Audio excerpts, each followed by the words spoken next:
Hi everyone, in this video I'd like to talk about a particular function which we define as S, and S stands for sum or the addition of entries.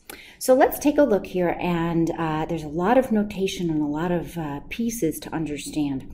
So let F be the set of all non-empty finite sets of Z, where Z stands for the integers. So let's make a note of that.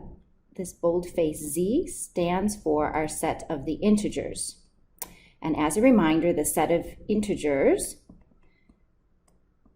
has negative values like -3, -2, -1. It has 0 in it, and then it keeps marching up through the positive integers. But it doesn't have fractions or things like, 0.3, something like that. It's just the integers. Positive, negative, and 0.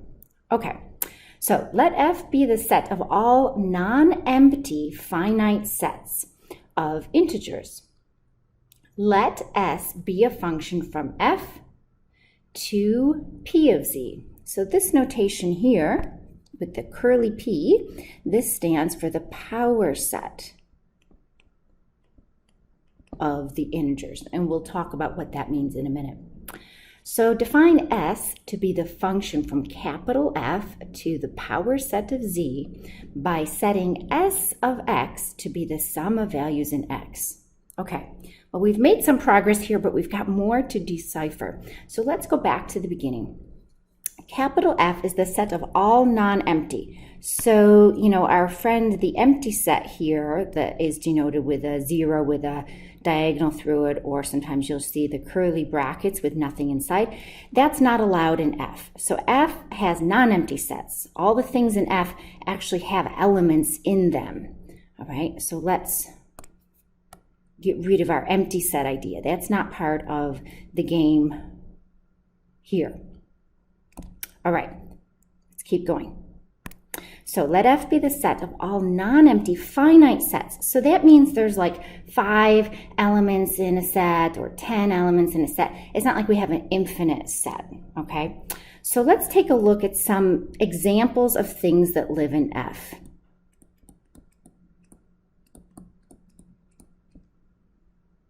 So examples of things, and let's see, F is a set of finite sets. So examples of sets that live,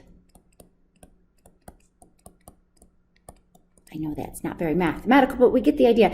Examples of sets that live in capital F. I can't list them all because there's many of them, but here are some examples of sets that live in F. F is a set, and inside F, it's got elements which are also sets. We can have things like 1, 2, or -1, 0, 1, or 2, 3, 4, ... up through 100. I mean, we've got lots of things. I'm just going to write etc. Lots of things that live in F. Again, empty set, not allowed.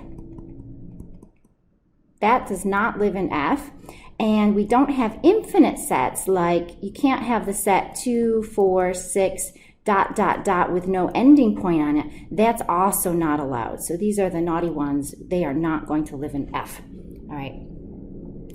So we've got an idea what F looks like. Now, define this function S. S has the domain, our input values, to be F, and we have an idea what that looks like. And we're going to map over to something called the power set. So this is our codomain. What does the power set of the integers look like? Let's take a look. So the curly P means power set. And if I was asking you to find curly P of the set 1, 2, you would tell me it's the set, the power set is a set of all subsets of the set 1, 2. So the empty set is a subset. The element 1 is a subset. The element 2 is a subset, and the whole thing is a subset. And this is because all of these little sets are subsets of the given set that I asked you to find the power set of. That's the definition of a power set. Power set says, hey, list me all the subsets of the set. All right, now, we are actually interested in the power set of the integers. So our task is a little bit more complicated, and I'm going to make some space for us to talk about that. So our task, the power set, I'm going to get a good size marker here so we can see this on the video. Power set of the integers has lots of things in it. It has the empty set. The empty set is always an element of the power set. It's got 1. It's got 2.